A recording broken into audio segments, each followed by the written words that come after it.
Do you see what I see? Jangan lupa untuk subscribe, share, dan nyalakan lonceng notifikasinya sebagai bentuk dukungan kamu. Do you see what I see?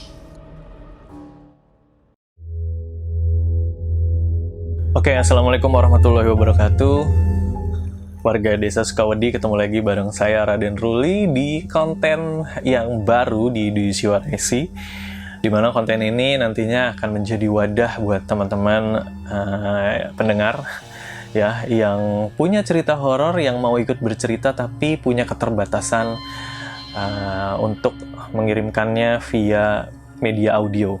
Nah, karena memang ternyata banyak banget teman-teman pendengar yang mengirimkan cerita horornya melalui tulisan yang sudah dikirimkan ke email kami di podcast.ceritahoror@gmail.com. Nah, konten baru ini punya nama Mencekam, menceritakan email kamu.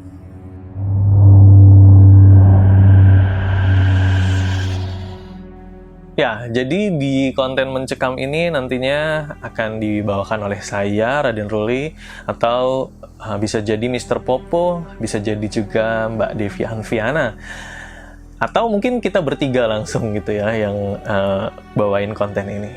Siapapun itu, yang jelas kita masih tetap memprioritaskan kontributor yang mengirimkan via audio ya. Untuk yang secara tulisan kita bahas hanya di konten ini saja. Untuk selanjutnya kita langsung aja ya.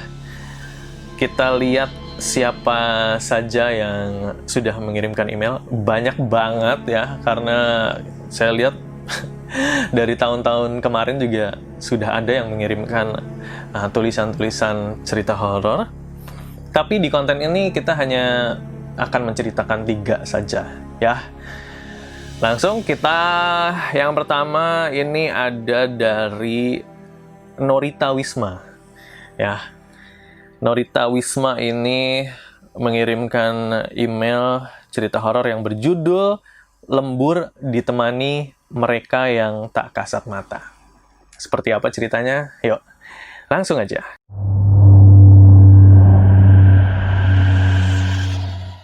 Saya Norita, mantan karyawan di salah satu dealer motor daerah Kabupaten Bogor. Saya menjabat sebagai kepala administrasi. Jadi, tidak jarang saya pulang larut malam dari kantor dan bekerja seorang diri. Cerita saya berawal pada saat perusahaan akan merubah sistem administrasi, sehingga saya harus lembur setiap malam untuk menyiapkan data-data yang dibutuhkan oleh kantor pusat. Dealer saya itu luas, dengan bangunan 2 lantai. Ruangan saya berada di sebelah gudang penyimpanan motor pada lantai 1, dan ruangan saya itu full kaca, sehingga bisa melihat langsung ke sekeliling ruangan. Ketika saya sedang asik bekerja, tiba-tiba mesin fotokopi yang terletak di samping ruangan saya, tutupnya terbuka, kemudian tertutup dengan bunyi yang sangat kencang dan mengganggu. Di situ saya masih berpikir positif kalau hal tersebut hanya bergerak terkena angin saja gitu. Tetapi setelah pulang ke kosan, saya berpikir lagi, mana mungkin tutup dari mesin fotokopi itu kan berat. Mana mungkin bisa terbuka kemudian tertutup hanya karena angin. Ini adalah gangguan pertama saya selama saya bekerja.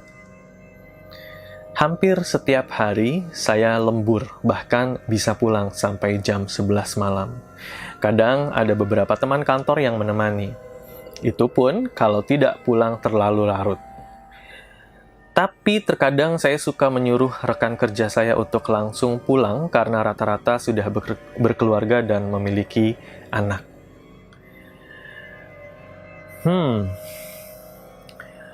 Malam-malam berikutnya, makhluk tersebut, makhluk dalam tanda kutip ya, semakin menunjukkan bahwa I'm here, Norita.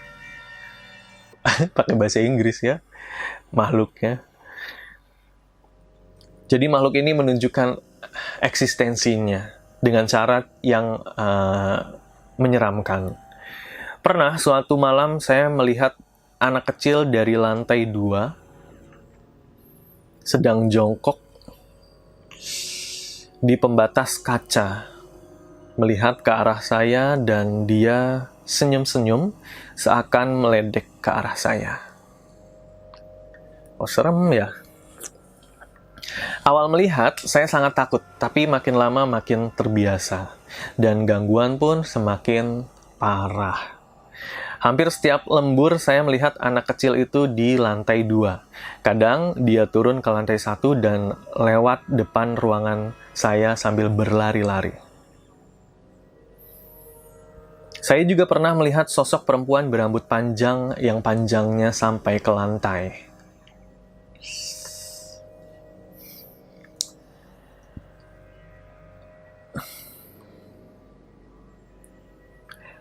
Perempuan itu menggunakan baju putih, jalannya melayang keluar dari gudang motor di belakang, masuk ke kamar mandi dekat musola kantor. Itu hampir setiap malam juga mengganggu. Kedua sosok itu yang saya suka lihat di kantor selama lembur. Itu pun mereka keluar kalau saya hanya sendirian di kantor. Saya benar-benar sendirian, adapun satu orang satpam yang berjaga di pos yang berada di bagian luar gedung.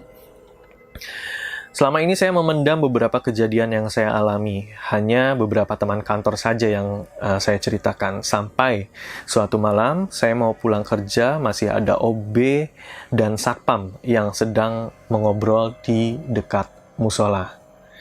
Kemudian saya ceritakan apa yang saya alami ke mereka. Dan satpam tersebut bilang, katanya memang sudah biasa. Kalau yang suka jaga malam gitu ya, pasti bilang, ya itu sudah biasa. Ya, satpamnya bilang itu adalah hal yang biasa. Sering terlihat di lantai 1 itu sosok wanita yang berjalan melayang, seperti terbang, dan di lantai 2 memang sering dihadiri oleh anak kecil hitam, ya, jadi semua badannya hitam. Kemudian satpam itu bercerita bahwa kepala cabang dulu itu pernah ada kepala cabang yang menanam jimat entah di sebelah mana. Nah ini nih yang salah ya.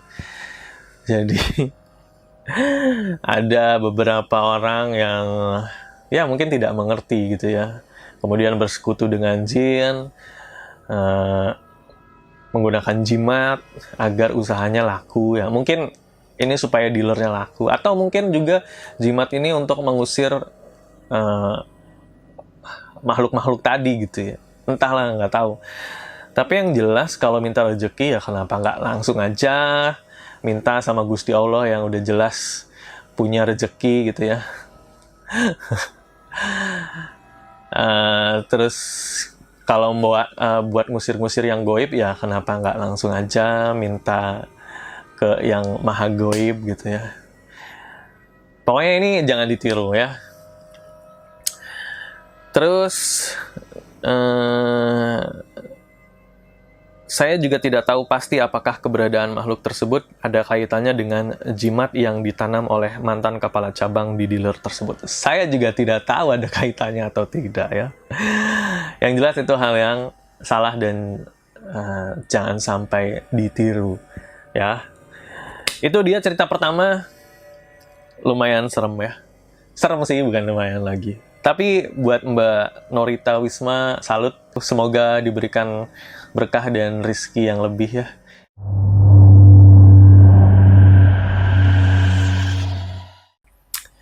Kemudian yang selanjutnya, ini cerita dari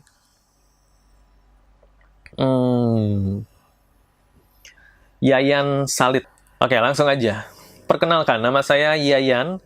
Saya mau cerita tentang pengalaman horor saya di tempat praktek kerja. Tempat praktek kerja. Mungkin maksudnya praktek kerja lapangan kali ya. Kami di sana total ada 39 orang, 23 cowok, 16 cewek. Nah, dalam perjalanan ke sana, di dalam mobil kita dikasih tahu sama supir mobil yang mengantar kita. Kalau di tempat yang mau kita tempatin itu horor. Dan supir itu bilang, kalau malam jangan pernah ke ruangan bengkel mobil, karena di situ kalau malam mesinnya akan nyala. Ini mesin apa ya? Mesin bengkelnya atau mesin mobilnya? Anggap aja mesin mobilnya ya. Biar kebayang gitu. Di sini saya cuman mikir kalau si supir mungkin sedang nakut-nakutin. Jadi ya masa bodoh buat saya. Singkat cerita, kami sampai di sana. Setelah itu kita dibagi menjadi 4 kamar. 2 kamar cowok, 2 kamar cewek. Kamarnya seperti asrama pada umumnya. Ada loker buat pakaian, kipas angin, 1 kamar mandi, dan untuk tempat tidurnya di lantai pakai kasur yang bisa digulung. Dan apesnya, kamar saya kebagian pas di sebelah bengkel mobil yang disebutin sama si supir tadi. Malam pertama kita semua begadang untuk perkenalan lah satu sama lain, ya. Terus di malam kedua baru mulai ada keanehan. Salah satu pintu loker pakaian tiba-tiba terbuka sendiri. Teman saya mencoba menutup kembali, tapi pintu lokernya terbuka sendiri. Dan berulang-ulang seperti itu sampai teman saya kesal. Dan pintu loker tersebut dibanting sambil bilangnya kasar ini. Jadi jangan disebutin. Dan akhirnya pintu loker tersebut nggak kebuka lagi. Lalu besok malamnya kami semua makan malam. Dan kalau makan malam itu tempatnya di kantin. Iya, oke, makan malam di kantin. Dan selalu bareng-bareng makan malamnya.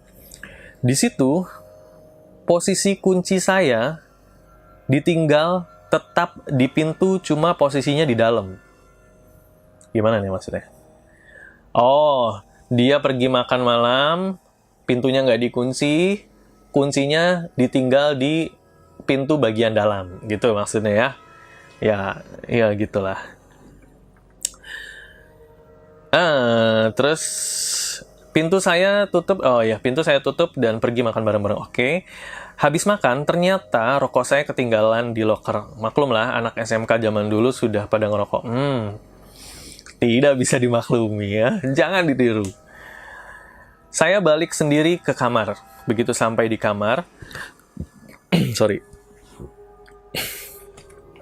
Begitu sampai di kamar, pintu nggak bisa dibuka.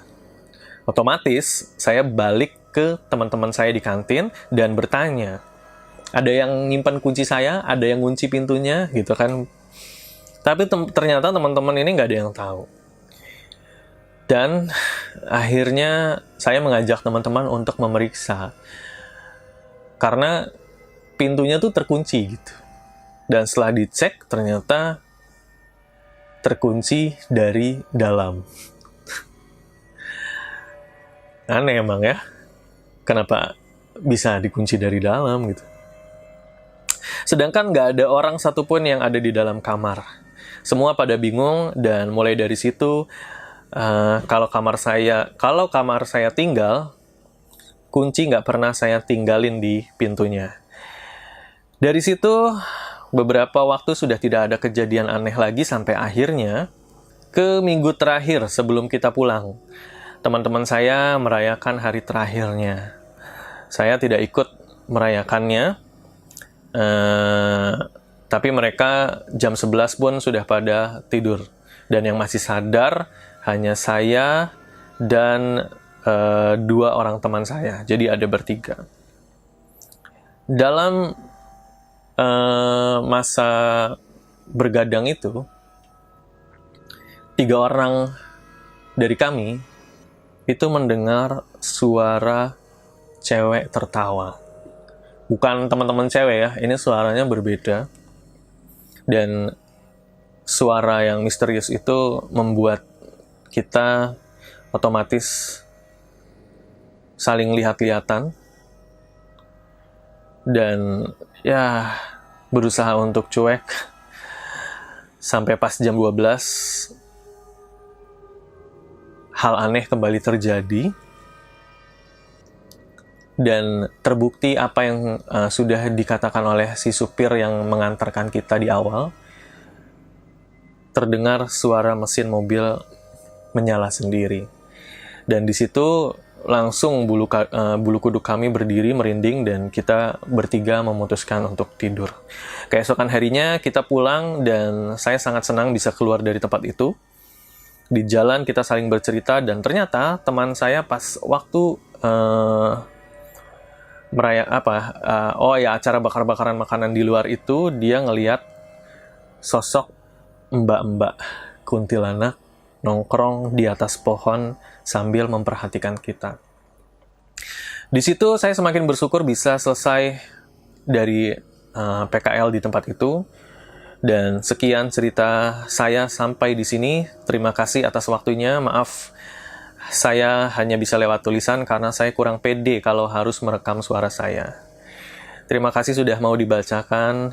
Terima kasih juga Mas Yayan ya. Ya, itu dia dari Mas Yayan. Bisa nyala sendiri gitu ya mesin mobilnya.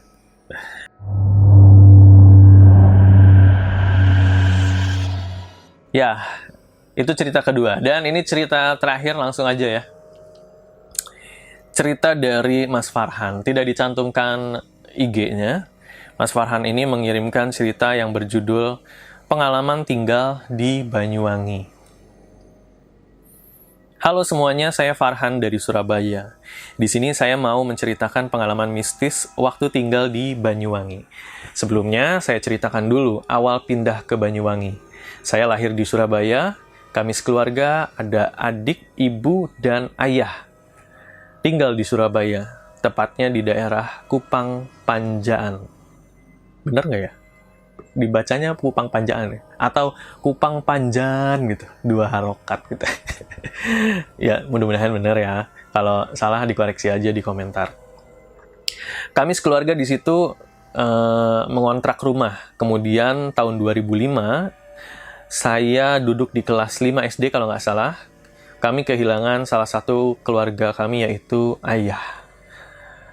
Ikut berduka, Mas Farhan. Di rumah itu tinggal ibu, adik, sama saya. Kemudian ibu memutuskan untuk pindah dari kontrakan, nyari kos-kosan kecil, tapi masih di daerah Kupang Panjaan. Dan kami tinggal di sana sampai saya lulus SD.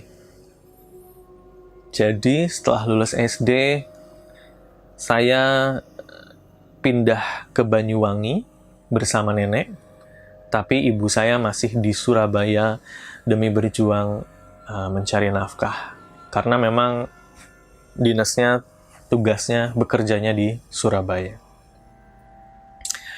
Rumah nenek ini ada di Banyuwangi, tepatnya di Dusun Jepit ya. Dan saya bersekolah di SMP Negeri daerah Glenmore ya apa ya? Nah, setelah diterima di salah satu SMP negeri di sana, saya disuruh memilih ekstrakurikuler yang cocok dengan saya, dan saya memilih pencaksilat. Pencaksilat ini saya ikuti latihannya itu mulai jam 2 siang dan selesai maghrib ya. Saya geluti terus pencaksilat tersebut sampai sesuatu yang epik terjadi. Kejadian ini terjadi pada hari Kamis setelah pulang pencaksilat. Waktu itu pencaksilat selesai sebelum maghrib dan cuacanya hujan. Jadi kalau mau pulang ke rumah nenek saya itu jauh. Kebetulan ada rumah saudara yang lebih dekat. Jadi saya pulang ke rumah saudara. Saya segera mandi, setelah mandi saya melakukan ibadah sholat maghrib. Dan setelah saya berkumpul di ruang keluarga di rumah saudara saya, karena kecapean saya memutuskan tiduran dan akhirnya saya ketiduran. Dan sialnya, saya terbangun jam 2:10.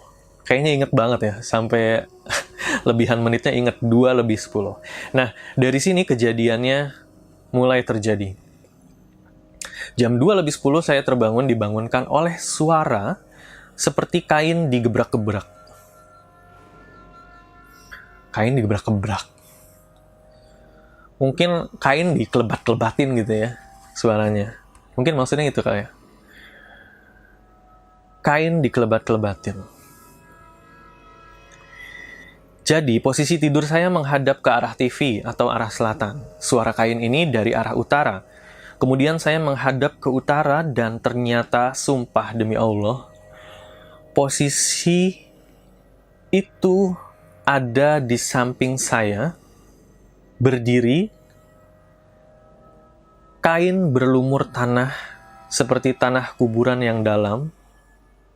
Ya, itu pocong. Pocong yang berdiri di samping saya. Saya lihat ke atas, tinggi sekali. Sampai nggak kelihatan kepalanya, cuma kelihatan sampai perut. Kemudian, saya balik badan ke arah selatan lagi. Kemudian, di arah barat, ada kamar saudara saya di samping ruang tamu. Nah, waktu saya mau manggil saudara saya yang berada di kamar, di depan kamarnya, ada 2 pocong lagi yang bentuknya lebih kecil. Matanya menyala kuning dan beneran itu mulut mau manggil, mau teriak, rasanya nggak bisa kayak orang gagu. Dan saya pun akhirnya balik ke arah selatan. Nggak lama saya lari ke kamar yang ada di arah selatan, saya masuk, saya kunci pintunya, saya liatin terus itu pintu. Takutnya ada yang masuk dari pintu itu. Saya liatin terus sampai pagi dan tidak tidur.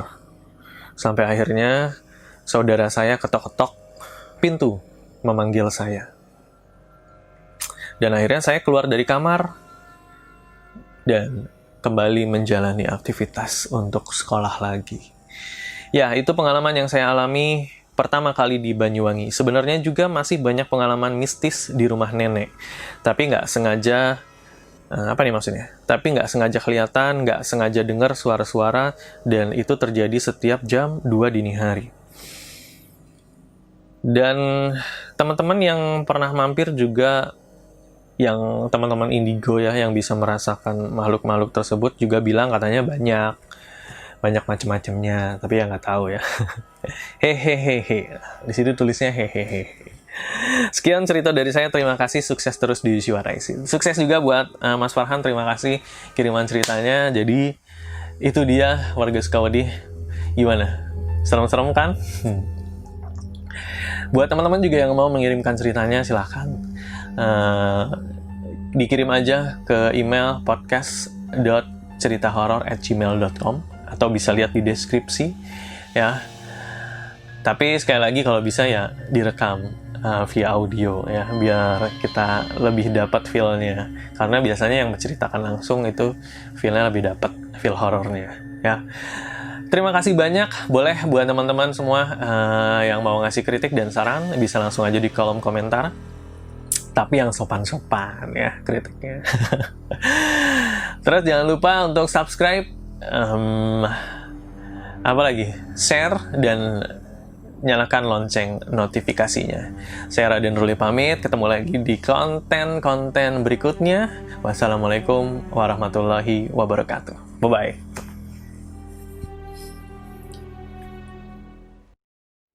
Kamu juga punya pengalaman horor? Kirim cerita kamu ke alamat berikut.